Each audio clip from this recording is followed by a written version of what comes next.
सर्वमांगल्य मांगल्ये शिवे सर्वार्थ साधिके शरण्ये त्र्यंबके गौरी नारायणी नमोस्तुते।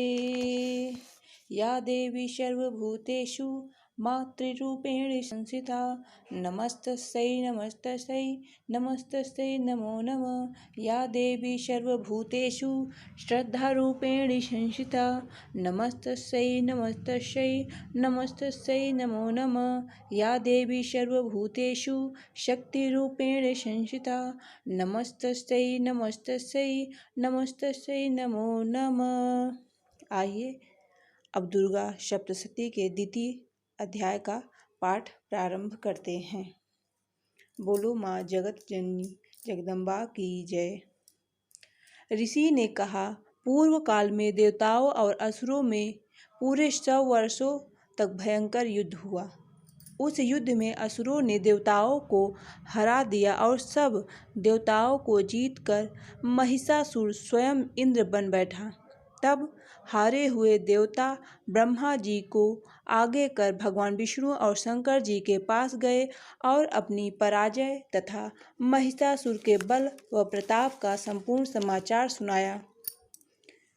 सुनाया कि सूर्य, इंद्र, अग्नि, वायु, चंद्रमा, यम, वरुण सब देवताओं के अधिकार छीनकर वह स्वयं सबका स्वामी बन गया है। उस दुष्टात्मा ने सबको स्वर्ग से निकाल दिया। इससे सभी देवता पृथ्वी पर मनुष्यों की भांति रहते हैं। अतः हे महाराज, हम सब आपकी शरण हैं, आप उसे मारने का विचार शीघ्र ही कीजिए। इस प्रकार देवताओं की बातों को सुन भगवान विष्णु और शंकर जी बहुत क्रोधित हुए और उनकी भ्रुकुटि कुटिल तथा मुख रक्त वर्ण हो गया तथा उनके मुख से क्रोध के कारण एक महान तेज उत्पन्न हुआ। इसी भांति सभी देवताओं के अंगों से भी एक एक तेज उत्पन्न हुआ और वह सब मिलकर एकत्रित हो गया। उसकी ज्वाला से समस्त दिशाएं व्याप्त हो गईं और सभी देवताओं ने उस तेज पुंज को जलते हुए पहाड़ के समान देखा।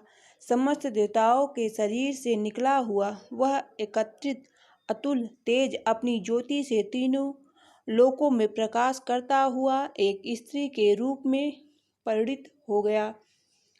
भगवान शंकर के तेज से उस स्त्री का मुख बना, यमराज के तेज से उसके केश तथा विष्णु के तेज से भुजाएं बनी, दोनों स्तन चंद्रमा के तेज से कमर के मध्य भाग, इंद्र के तेज से जंघा तथा पिंडली, वरुण के तेज से पृथ्वी के तेज से दोनों नितंब, ब्रह्मा जी के तेज से दोनों चरण, सूर्य के तेज से पांवों की अंगुलियां, असुरों के तेज से भुजाओं की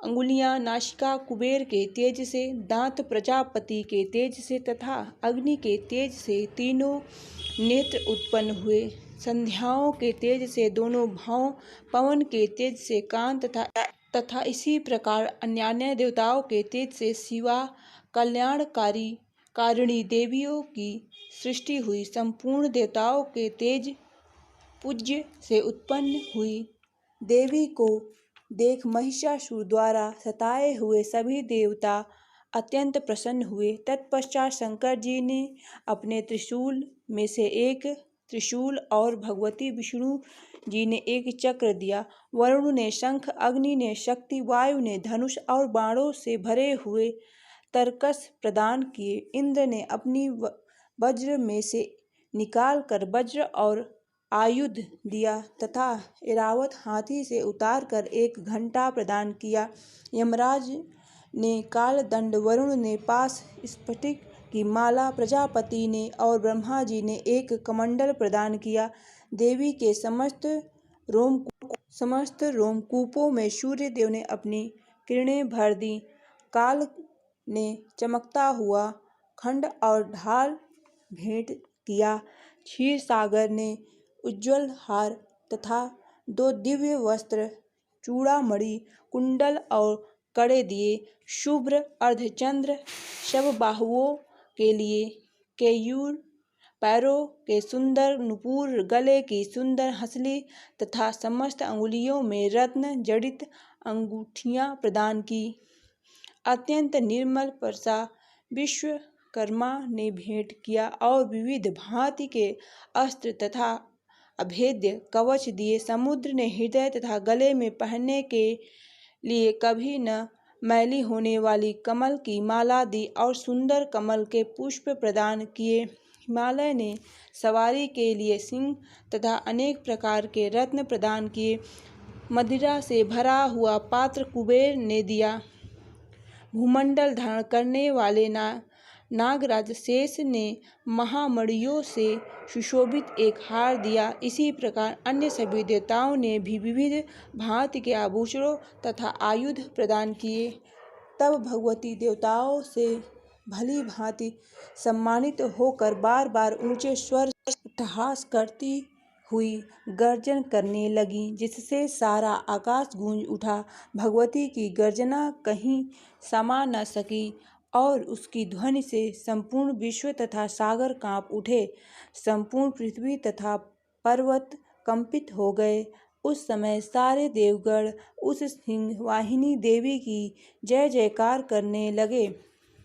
मुनिगणों ने भी भगवती की बड़ी विनम्रता से नतमस्तक होकर स्तुति की। इस प्रकार सारे विश्व को भयभीत देखकर असुरगण अपनी समस्त सेना सुसज्जित कर खड़े हो गए और महिषासुर क्रोध में आकर बोला, यह क्या हो रहा है? ऐसा कहकर सब असुरों सहित उस भयंकर शब्द की ओर दौड़ा और उसने त्रैलोक्य व्यापिनी देवी को देखा कि देवी अपने पैरों से पृथ्वी को पाताल में दबा रही हैं और अपने मुकुट से आकाश को छू रखा है। उसके धनुष के टंकार से सारा पाताल कांप रहा है। भगवती के हजारों हाथों से संपूर्ण दिशाएं व्याप्त हो रही हैं। ऐसी देवी को देख असुरों ने भगवती के साथ युद्ध आरंभ कर दिया। अनेक प्रकार के शस्त्रों के प्रहार से दसों दिशाएं गूंज उठी। उसी समय महिषासुर का सेना नायक चिछुर नामक दैत्य देवताओं से युद्ध करने लगा। चामर असुर चतुरंगी सेना लेकर तथा उदग्र राक्षस 60,000 रथी सैन्य को अपने साथ में लेकर युद्ध करने लगे। महाहनु राक्षस 1 करोड़ रथियों की सेना और असिलोमा असुर 5 करोड़ सेना साथ में लेकर युद्ध करने लगे। वास्कल नामक असुर 60 लाख रथ तथा हजारों हाथी घोड़ों की सेना लेकर युद्ध करने लगा। वृत्त नामक असुर 1 करोड़ रथ की सेना साथ लेकर, पिंडाल असुर 1 करोड़ 50 लाख सेना लेकर तथा और भी असुर अयुत सेना रथ हाथी घोड़ा साथ में लेकर देवी से युद्ध करने लगे। महिषासुर भी श्री भगवती के साथ युद्ध करने के लिए करोड़ करोड़ हजार रथ हाथी तथा घोड़ों की सेना साथ में लेकर युद्ध भूमि में आ डटा। वे राक्षस गण तोमर, भिंदीपाल, शक्ति, मूसल, खंडक, वर्षा, पट्टिस आदि हथियारों से भगवती के साथ युद्ध करने लगे। अनेक दैत्य भगवती के ऊपर शक्ति फेंकते तथा कई पास फेंकते थे। अनेकों राक्षसों ने तो भगवती को तलवार से मारने हेतु प्रहार किया, तो उसी समय देवी ने राक्षसों के अस्त्र शस्त्रों को साधारण तथा खेल खेल में काट डाला। तदंतर देवता और ऋषियों ने देवी की प्रार्थना की। तब देवी ने प्रसन्न हो राक्षसों पर अस्त्र शस्त्रों की वर्षा की और देवी का वाहन सिंह भी क्रोधित हो जंगल में दावानल के सदृश राक्षसों की सेना का विनाश करने लगा। युद्ध करते हुए भगवती ने जितने श्वास छोड़े, उन प्रत्येक श्वासों से भगवती के सैकड़ों हजारों गण उत्पन्न हुए और फिर भिंदीपाल, फरसा, पट्टिस आदि अस्त्र शस्त्रों से युद्ध करते हुए देवी की शक्ति द्वारा असुरों का विनाश करते हुए ढोल, शंख, मृदंग बजाने लगे। अनंतर भगवती के त्रिशूल, गदा तथा तलवारों से सैकड़ों महासुरों को मार डाला। कुछ असुरों को घंटे की आवाज़ से मोहित कर लिया, कुछ को पास में बांधकर पृथ्वी पर घसीटा और कुछ को खंडंग से टुकड़े टुकड़े करके फेंक दिया। कुछ और दैत्य भगवती के गदा के प्रहार से मूर्छित होकर पृथ्वी पर ढेर हो गए। कुछ राक्षसों के मुख पर मूसल की चोट लगने से रक्त बहने लगा।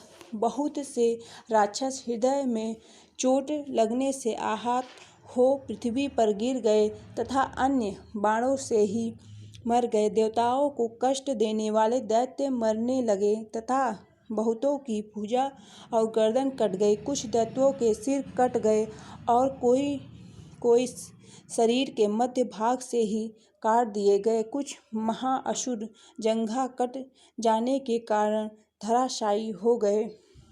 कुछ दैत्यों के एक भुजा, एक आँख, एक पैर तथा मस्तक कटकर पृथ्वी पर गिर पड़ते, किंतु वे फिर उठ खड़े होते। फिर वे रुंड बड़े बड़े हथियारों को लेकर श्री भगवती से लोहा लेते, दूसरे रुंड बाजों की ध्वनियों के साथ साथ नृत्य करने लगते।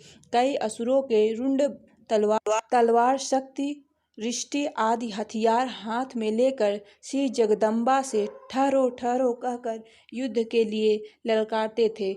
उस रणक्षेत्र में रथ, हाथी तथा असुरों के गिर जाने से पृथ्वी ढक गई। राक्षसी सेना का रक्त इकट्ठा होकर महानदी की तरह बह रहा था। माँ भगवती ने उन असुरों की सेना का इस प्रकार संहार कर दिया मानो तीव्र लकड़ी के ढेर को अग्नि में जला डाला हो। देवी का सिंह भयंकर शब्द करता हुआ अपने गर्दन के बालों को हिलाता था, यानी वह शत्रुओं के प्राण चुन लेना चाहता था। देवी के गणों ने उन महादैत्यों के साथ ऐसा युद्ध किया कि देवतागण प्रसन्न होकर आकाश से फूलों की वर्षा करने लगे। बोलो श्री जगत जननी जगदम्बा की जय। इति श्री मार्कंडेय पुराण के देवी महात्म्य में महिषासुर की सेना वध नामक दूसरा अध्याय समाप्त हुआ। तीसरा अध्याय भी इसी वीडियो में आपको सुनने के लिए मिलेगा। बोलो जगत जननी जगदम्बा की जय।